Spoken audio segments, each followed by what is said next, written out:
नमस्कार। मैं पंकज प्रसून। बिहार का जहानाबाद जिला किसी जमाने में जातीय उन्माद और नरसंहारों की वजह से जाना जाता था। लेकिन जहानाबाद की एक पहचान और है, और वो पहचान है यहाँ की उद्यमशीलता। कुछ ऐसे गुदरी के लाल हैं जहानाबाद में, जिन्होंने न सिर्फ राष्ट्रीय स्तर पर बल्कि अंतर्राष्ट्रीय स्तर पर अपनी पहचान बनाई। और हमारे साथ एक वैसे है मशहूर शख्सियत हैं। नाम है उमेश शर्मा उर्फ भोला बाबू। बस नाम से ही आप लोग समझ गए होंगे कि हम किनके बारे में बात कर रहे हैं। सर, आपका बहुत बहुत स्वागत है। धन्यवाद। सर, हम लोग तो चुनाव कवर करने के लिए बिहार में घूम रहे थे, उसी बीच आपसे मुलाकात हो गई।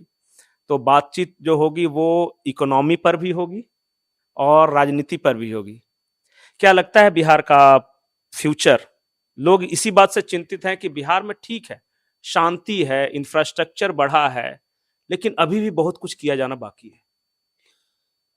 देखिए, मैं आपको जो दो पहलू था बिहार का, जो पहले कांग्रेस कांग्रेस के बाद राष्ट्रीय जनता दल, उसके बाद अभी जदयू नीतीश जी के बोल सकते हैं।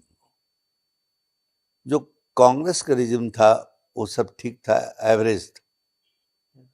उसके बाद जो बीच का पीरियड राष्ट्रीय जनता दल का आया, तो सारे बिहार के लोग जानते हैं कि किस अंधकार में बिहार चला गया था।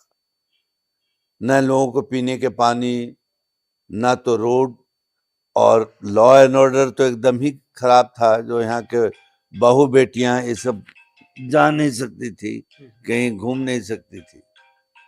वो आज सिचुएशन देख रहे हैं कि जब से नीतीश जी आए हैं, एटलीस्ट लॉ एंड ऑर्डर बहुत ही, उससे अगर कंपेरिजन करते हैं तो बहुत ही अच्छा हुआ है। जहाँ तक एजुकेशन भी कोशिश हुआ है कि इम्प्रूवमेंट आया है।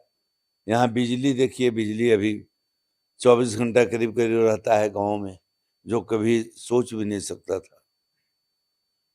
जहाँ तक इंफ्रास्ट्रक्चर का है, बहुत ही अच्छा इम्प्रूव किया है, पर अभी भी जरूरत है, हर समय इम्प्रूवमेंट का जरूरत है। सर, आप जो भी बातें गिना रहे हैं, बहुत सारे लोग ये कहते हैं कि ये सब तो नीतीश कुमार ने पहले टर्म में ही कर लिया था। गांव-गांव सड़कें पहुंचा दी थी, बिजली की व्यवस्था ठीक कर दी थी, 7 निश्चय वाले की बात कर रहे हैं कि नल से जल आ गया, सब कुछ आ गया।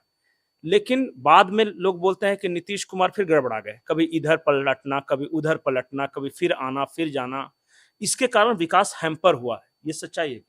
नहीं, विकास कह सकते हैं कि जब जीरो है, जीरो से अगर आपको 20 मिलता है तो बहुत अच्छा लगता है। लेकिन एक ऊंचाई तक अच्छा हो जाता है, और तो उसके बाद उसी रफ्तार में चलता रहता है। तो एक्सपेक्टेशन लोगों को रहता है कि पहले से जो था उससे और बहुत इम्प्रूव हो। तो उसको हम बोल सकते हैं कि जो चल रहा है ठीक ही चल रहा है। और धीरे धीरे जो एम्प्लॉयमेंट यहाँ से बाहर चला गया था, खास करके लेबर लोग जो है वो आना शुरू कर दिया है, यहाँ पर काम करना अब यहाँ शुरू कर दिया है। मतलब रिवर्स पलायन आप देख रहे हैं वहाँ? रिवर्स पलायन हम देख रहे हैं, क्योंकि बहुत लोग हमारे अगल बगल एरिया के भी जो है, वो लोग आना, जो कोई चेन्नई में थे, कोई बॉम्बे में था, कोई पूना में था, पंजाब में खास करके बहुत लोग था, और स्पेशली उत्तर बिहार के लोग, पंजाब वगैरह हरियाणा में बहुत लोग था, जो अभी वापस बहुत आना शुरू हुआ है, क्योंकि यहाँ पर काम मुहैया लोग इंफ्रास्ट्रक्चर इम्प्रूवमेंट के कारण हुए। अच्छा, ये तो बिहार की बात हुई। राष्ट्रीय स्तर पे आप कैसा देखते हैं? जिस तरह आपने बताया ना कि कांग्रेस का कार्यकाल, उसके बाद दूसरा, राष्ट्रीय स्तर पे भी थोड़ा-सा बता दीजिए कि वहाँ क्या चल रहा है? देखिए, अभी तक मैंने बहुत इंटरव्यू दिया हूँ, और सब जगह राष्ट्रीय जो इम्प्रूव किया है, पहले और मोदी जी के रिज्यूम में स्पेशली, आदरणीय प्रधानमंत्री के नरेंद्र मोदी जी जब से आए हैं, पहले, सबसे पहले आपको मैं बोलता हूँ कि यहाँ पर जो रिजर्व बैंक में जो फंड, जो बाहर का जो फंड था, जो स्पेशली फॉरेन करेंसी बोलते हैं, वो पूरा डमाडोल था। एक जमाने चंद्रशेखर बाबू जब प्राइम मिनिस्टर थे, उस समय गोल्ड को गिरवी कर करके, अपने जो फॉरेन करेंसी कम गया था तो गोल्ड के गिरवी रख करके हुआ था। अभी जो सरप्लस है अपने पास फॉरेन जो भी है करेंसी, उसका मेजर कारण है एक्सपोर्ट और अपना विश्वास, भारत के प्रति विश्वास। बहुत सारे अमेरिकन, यूरोप का जो कंपनी था वो चाइना चला गया था, और चाइना इसलिए गया था कि वहां बिजली और लेबर बहुत सस्ता था, स्किल वर्कर की कमी थी वहां। इस चीज को पूरा पकड़ के मोदी जी, हमारे बीजेपी जो प्राइम मिनिस्टर हैं, वो इंडिया में लाने की कोशिश की है। जो अब देखिए सैमसंग है, मोटरोला है, जो भी मेजर कंपनी है, सोनी है, ये सारा जो चाइना में बन रहा था वो सारा भारतवर्ष में आना शुरू हो गया। डिफेंस में आप चले जाइए, डिफेंस में यहाँ पर कुछ भी नहीं था, बाहर से जो कांग्रेस रीजन था तो बाहर से इंपोर्ट होता था, तो AK-47 की गोली तक बाहर से मंगानी पड़ती थी। जी जी जी, AK-47 की गोली सब कुछ बाहर से मंगाना पड़ता था। अभी जो कंपनियां बनाती है बाहर, उसको कॉन्ट्रैक्ट इस पर हुआ कि आपको भारतवर्ष में बनाना होगा, और भारतवर्ष में बनाने के बाद अपना जो एम्प्लॉयमेंट है बहुत इम्प्रूव हुआ। जो एक जमाने में पाकिस्तान आंख दिखाता था इंडिया पर, अब पाकिस्तान, चाइना भी डरता है कि हम लोग के पास डिफेंस इतना स्ट्रांग हो गया। 53,000 करोड़ का पिछले साल एक्सपोर्ट किया है भारत ने। हाँ, पहले 53,000 सिर्फ मंगाते थे। जो मंगाते थे सारा, हाँ। वो अब इंडिया में बन करके जा रहा है। वो तो कभी सोच नहीं सकते थे कि हम लोग फाइटर प्लेन बना पाएंगे।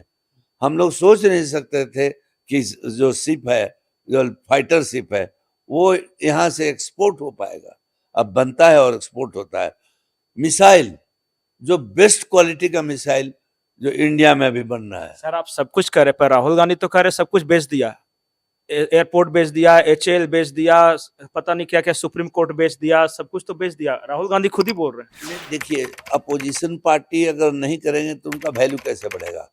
लोग, सब लोग को मालूम है और सब लोग जानता है कि कितना हम लोग इंडिया विकास कर रहे हैं। इंफ्रास्ट्रक्चर में चले जाइए, सारे रोड हो, रेल हो, सब कुछ कितना अच्छा इम्प्रूव होकर के बनाया है।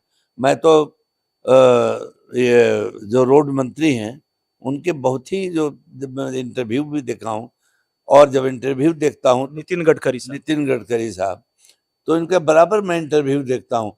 और आज कहीं भी चले जाइए रोड पर, कहीं गड्ढा नहीं, कुछ नहीं। और कितना किलोमीटर रोड बन गया है भारतवर्ष में। वो आज एक पाकिस्तान का न्यूज चैनल आया हुआ था, और मेरा मीटिंग हो गया बॉम्बे के क्लब में। वो बोल रहा था कि इंडिया का हम सोच नहीं सकते थे कि कभी की, लोग बोलता था कि इंडिया सिंगापुर बन जाएगा। सो अभी देखने को मिलता है कि इंडिया सिंगापुर के रास्ते पर चल दिया है, और जल्दी सिंगापुर बन जाएगा। पर सर आप विकास की बात कर रहे हैं, देश की साख की बात कर रहे हैं, पर यहाँ लोग जो बैठे हुए हैं वो तो सिर्फ जाति की बात करेंगे।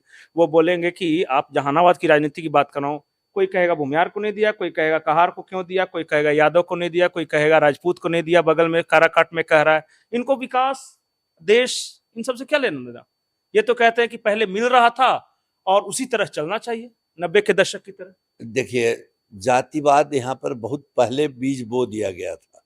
आपको मालूम है कि राम लखन यादव जी थे, राम लखन बाबू के घर में अभी नहीं रहे, उसी समय से जातिवाद का ये हो गया था। और रिजर्वेशन, बैकवर्ड, फॉरवर्ड, ये सब पहले से आया और ये सब बढ़ता गया। अभी जाति, हर जाति में सोचता है कि मेरा जाति नहीं हो जाता, वो गलत है। जाति बिहार में एक कोड बन गया है, इस चीज को हटना चाहिए, और एक सबको, एक भाई बहन मिल करके इसको बिहार को ले ऊपर बढ़ाना चाहिए, ये मेरा मानना है। तो एक तरफ मोदी जी का हिंदुत्व, राष्ट्रवाद, और दूसरी तरफ इंडिया गठबंधन का जातिवाद, जो कि वो कह भी रहे हैं कि जातिगत जनगणना करा लेंगे तो दक्षिण भारत बढ़िया, उत्तर भारत खराब है, तो खालिस्तान का उधर सहारा ले रहे हैं, तो किसान आंदोलन कर रहे हैं। एक तरफ डिवाइड और दूसरी तरफ एड, एक भारत श्रेष्ठ भारत। आपको क्या लगता है कि कौन सी विचारधारा इस बार जीत रही है? नहीं, पूरा मैं कॉन्फिडेंट हूं कि एनडीए निकल रहा है, और उसका मेजर ये है इम्पैक्ट जो विकास का, जो एनडीए आने के बाद विकास हुआ है हर क्षेत्र में। जैसा बोला आपको, इंफ्रास्ट्रक्चर, डिफेंस, फाइनेंस, इस सब में अपना मैं अभी गया हुआ था 15 दिन पहले जिनेवा स्विट्जरलैंड एक मीटिंग थी मेरी। वहां मेरे ड्राइवर जो जिस पर मैं था वो ड्राइवर मोरक्को का था, और वो मोरक्को का ड्राइवर मुस्लिम ड्राइवर।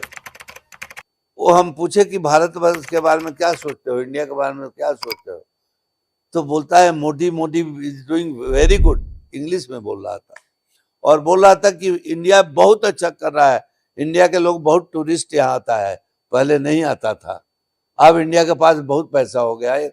अब समझ सकते हैं कि स्विट्जरलैंड में जिनेवा में वो भी मोरक्को का मुस्लिम ड्राइवर, और वो ऐसा बात कर रहा है, तो और भारतवर्ष में दूसरे लोग जिसको पास पैसा बुद्धि है वो कितने अच्छा सोचता होगा भारतवर्ष।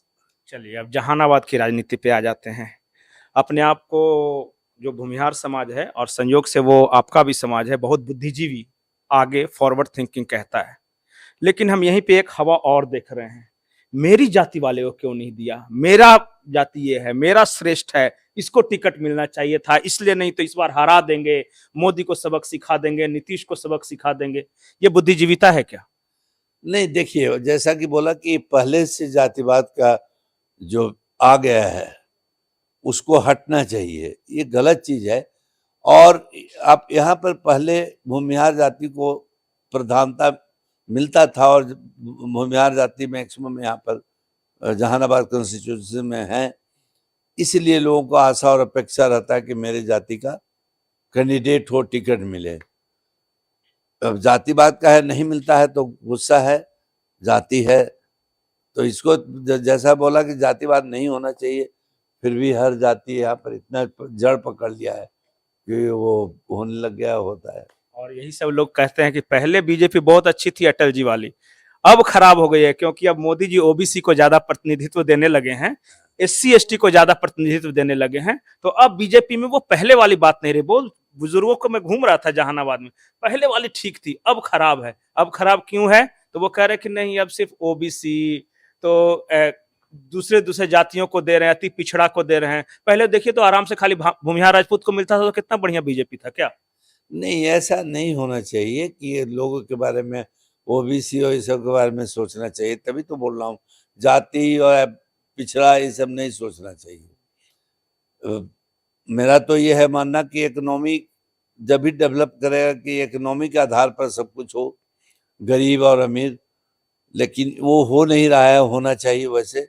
और सब जाति सब एक है, चाहे बीजेपी सोचता हो या कोई सोचता हो, लेकिन उसको इकोनॉमी फैक्टर पर काम करना चाहिए। आखिरी सवाल, आपको भी तो यही मैनेज करने के लिए भेजा गया है। सुना है कि नीतीश कुमार जी आपको बुलाए थे और ललन बाबू वगैरह के साथ मीटिंग हुई थी, आपको कहा गया कि जहानाबाद गड़बड़ा रहा है, जाकर देख लीजिए एक बार। सच्चाई है क्या? नहीं, आधार ये बात नहीं है कि भूमिहारों के आधार पर मेरे को भेजा गया है, अन्य जातियों में भी मेरा बहुत पकड़ है। यहाँ पर बहुत काम करवाया हम लोग का जो CSR का फंड है, अरिस्मा चैरिटेबल ट्रस्ट है, और उसके पहले से भैया जब MP थे उस जमाने से भैया ने बहुत काम करवाया। यहाँ ये रिवर आप जिससे आए उसमें ब्रिज नहीं था, उन्होंने ब्रिज करवाया। यहाँ पर कॉलेज, BBM कॉलेज बनाए जहाँ पर 70% लड़कियां पढ़ती है, और लड़कियां नहीं पढ़ती अगर ये कॉलेज नहीं होता, क्योंकि यहाँ के गार्जियन थोड़ा हॉस्टल में भेजने से, गया या पटना भेजने से कतराते हैं। एक एक गांव में हम लोग काम करवाए हैं, जैसे नली हो, गली हो, ड्रेनेज हो, पानी चापाकल देना हुआ, स्कूल में सारे विलेजेस के स्कूल में हम लोग शौचालय दिए, तो बहुत डेवलपमेंट का काम किए हैं। शादी हो, विवाह हो, और सबसे ज़्यादा इम्पोर्टेंट इस जगह के एरिया में 45,000 जहानाबाद में नौकरी दिया हूँ, और वो नौकरी सिर्फ भूमिहारों में नहीं दिया हूँ, अन्य जाति में भी दिया हूँ। तो वो सारे जाति पर पकड़ है। और ये नीतीश जी क्या बोले, ये बताइए ना। नीतीश जी बोले कि देखिए आपके भोला जी, उनसे पहले से मेरा परिचय रहा है, जब भैया के साथ में मैं जाता था तो भी मैं ही जाता था साथ में, तो एक एक परिवार को जानते हैं हम, नीतीश जी। तो बोले कि आपका महेंद्र बाबू अब नहीं रहे, वो जनता दल यू से अटैच रहे, MP रहे, अब आप हैं, छोटे भाई दोनों भाई थे और हैं आप, तो जहानाबाद आपका घर है, पार्लियामेंट्री कंस्टिट्यूंसी है, लोग आपको वहां चाह रहा है, और जा करके जदयू के प्रत्याशी के देखिए कि देखो वो जीत जाए। थोड़ा मेहनत कीजिए उनके लिए। मेहनत कीजिए। हाँ, और आप मेहनत कर रहे हैं। ये भोला बाबू थे, बहुत बेबाकी से हर मुद्दों पर अपनी राय रखी और इनके साथ बातचीत में ही आपको अंदाजा लग गया होगा कुछ कुछ कि माहौल क्या है जहानाबाद का। जहानाबाद के माहौल के बारे में हम आपको और भी बताते रहेंगे। आपको ये इंटरव्यू कैसा लगा कमेंट सेक्शन में जरूर बताएं। नमस्कार, बहुत बहुत शुक्रिया सर।